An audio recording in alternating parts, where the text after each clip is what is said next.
நம்ம கௌதம் வந்துட்டு இந்த எஸ்எஸ்கேவுக்கு இப்படி ஹார்ட் அட்டாக் வர மாரி வந்து பார்த்தீங்கன்னா, ஒரு சில விஷயங்கள சொல்லுவாரு அப்படின்னு சொல்லிட்டு யாருமே எதிர்பார்க்கவே இல்ல. அதாவது இந்த ஒரு விஷயத்த வந்து பார்த்தீங்கன்னா கேட்டா, நம்ம இலக்கியாவே ஹார்ட் அட்டாக்ல வந்து பார்த்தீங்கன்னா வந்துரும். அந்த அளவுக்கு வந்து பார்த்தீங்கன்னா, இந்த இடத்துல ஒரு விஷயத்த பத்தி நம்ம கௌதம் வந்து சொல்றாங்க. இத கேட்டதும் எஸ்எஸ்கே வந்துட்டு முடியாம நெஞ்சொலியோட வந்து பார்த்தீங்கன்னா, இப்போ ஹாஸ்பிட்டல்ல போய் அட்மிட் ஆக போறாரு. இந்த இடத்துல ஒரு சரியான சீன் ஆயி போயிடுது. நம்ம கௌதம் இப்படி சொல்லுவாருன்னு சொல்லிட்டு, ஏன் நம்ம ரேவதிய கூட வந்து பார்த்தீங்கன்னா, இப்போ எதிர்பார்த்திருக்கவே மாட்டாங்க. அந்த அளவுக்கு மாஸான விஷயங்கள் எல்லாமே வந்து பார்த்தீங்கன்னா நடக்க ஆரம்பிச்சிருச்சு. அதுக்கு முன்னாடி என்னவெல்லாம் நடக்குது அப்படின்னு சொல்லிட்டு பார்க்கறதுக்கு முன்னாடி, இப்பதான் நம்ம சேனலுக்கு ஃபர்ஸ்ட் டைம் வரீங்க அப்படின்னா, கீழ இருக்க சப்ஸ்கிரைப் பட்டன பிரஸ் பண்ணிக்கோங்க. இப்போ நம்ம கௌதமும், இலக்கியாவும் வந்துட்டு நேரா அந்த ஹாஸ்பிட்டலுக்கு போயிருக்காங்க. அங்க போனதுக்கு அப்புறமா, அதாவது நம்ம ரேவதிய வந்து பார்க்கறதுக்காக தான், ரேவதிய கூப்பிட்டு வெளிய வந்து பார்த்தீங்கன்னா, காரிடார்ல வந்து பார்த்தீங்கன்னா, கொஞ்சம் வாக்கிங் வந்து கூட்டிட்டு போயிட்டு இருக்காங்க. இப்படி இது எல்லாமே நல்லபடியா போயிட்டு இருக்க சமயத்துல, இந்த எஸ்எஸ்கே வருவான் அப்படின்னு சொல்லிட்டு வந்து பார்த்தீங்கன்னா, நம்ம கௌதமும், இலக்கியாவும் கொஞ்சம் கூட எதிர்பார்க்கவே இல்ல. அதே மாதிரி எஸ்எஸ்கே மாஸ் என்ட்ரி குடுக்குறது மட்டும் இல்லாம, எ அதாவது ரேவதி யாரு இவங்க 2 பேரும்? இதுக்கு மேலயும் வந்து பார்த்தீங்கன்னா, இவங்கள வந்து அதாவது இவங்கள உனக்கு ஏற்கனவே தெரியுமா? அப்படி இப்படின்ற மாரி வந்து கேட்கறது மட்டும் இல்லாம, கடைசில வந்து பார்த்தீங்கன்னா, "நீ எப்படி இருந்தாலும் தனியா தானே இருப்ப. நீ அவங்க வீட்ல வந்து பார்த்தீங்கன்னா, வேலை செஞ்ச வேலைக்காரி தானே."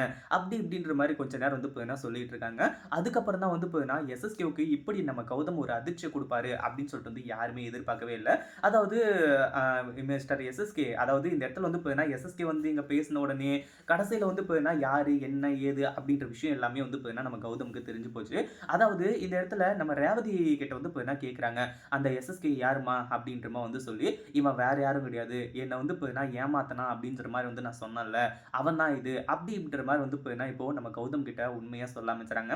இதுதான் கிடைச்ச சான்ஸ் அப்படின்ற மாரி வந்து சொல்லி, நம்ம கௌதம் வந்துட்டு மிஸ்டர் எஸ்எஸ்கே நீங்க அதாவது நான் யாருன்னு சொல்லிட்டு வந்து தெரியுமா? இவங்க தான் என்னோட அம்மா அப்படின்ற மாரி வந்து சொல்லி, மிகப்பெரிய ஒரு அதிர்ச்சிய வந்து பார்த்தீங்கன்னா குடுக்க ஆரம்பிச்சுறாங்க. நம்ம இலக்கியாவே யோசிக்கிறாங்க ஒரு செகண்ட். என்னடா இது கௌதம்க்கு வந்து பார்த்தீங்கன்னா எப்புட்றா இந்த விஷயம்லாம் தெரிஞ்சது? அப்படின்ற மாரி சொல்லி, அவர் வந்து பார்த்தீங்கன்னா எதுக்காக இப்படி சொன்னாங்க அப்படின்னு பார்த்தீங்கன்னா, இதுக்கப்புறம் எஸ்எஸ்கே வந்துட்டு ரேவதியோட வழியில வரக்கூடாது அப்படின்றதுக்காகவும், அதே மாரி வந்து பார்த்தீங்கன்னா, இப்போ இந்த ஒரு விஷயத்த கேட்டா இந்த எஸ்எஸ்கே எந்த அளவுக்கு ஷாக் ஆகுவான் அப்படின்னு சொல்லிட்டு வந்து நல்லாவே தெரியும். அதாவது எஸ்எஸ்கே இப்போ பயப்படுறதுக்கான காரணம், நம்ம ரேவதியும், ரேவதியோட மகனும் வெளிய வந்தா கடைசியில வந்து பார்த்தீங்கன்னா, தான் இருக்கிற ஆடம்பர வாழ்க்கை எல்லாமே வந்து பார்த்தீங்கன்னா போயிடும். இந்த தாக்ஷாயணிக்கு தெரிஞ்சா கண்டிப்பா வந்து பார்த்தீங்கன்னா, நம்மள சும்மா விட மாட்டாங்க அப்படின்ற மாரி தான் வந்து பார்த்தீங்கன்னா நெனச்சுக்கிட்டு, இவங்கள வந்து கொல்ல பார்த்தாங்க. ஆனா கௌதம் வந்துட்டு தான் தான் வந்து பார்த்தீங்கன்னா, உண்மையான ரேவதியோட மகன் அப்படின்ற ஒரு விஷயத்த சொல்லுவாங்க அப்படின்னு சொல்லிட்டு, இந்த இடத்துல இவங்க யாருமே எதிர்பார்க்கவே இல்ல. அதே சமயம் இந்த இடத்துல இப்ப என்ன ஆச்சு அப்படின்னு பார்த்தீங்கன்னா, நம்ம கௌதம் அப்படி சொன்ன உடனே எஸ்எஸ்கேவுக்கு ஹார்ட் அட்டாக்கே வர ஆரம்பிச்சிருது. என் அம்மாவ கொல்லணும்னு சொல்லிட்டு வந்து நினைச்சேன்னா, நான் உன்ன என்ன பண்ணுவேன், ஏது பண்ணுவேன்னு சொல்லிட்டு எனக்கே தெரியாது அப்படின்ற மாரி பயங்கர கோவத்தோட சொல்லி, கடைசியில எஸ்எஸ்கேவ நெஞ்ச புடிச்சுக்கிட்டே இங்கிருந்து போக வச்சுறாங்க. அடுத்ததா இலக்கியா வந்துட்டு, "கௌதம் என்ன கௌதம் சொல்லிட்டு இருக்கீங்க நீங்க?"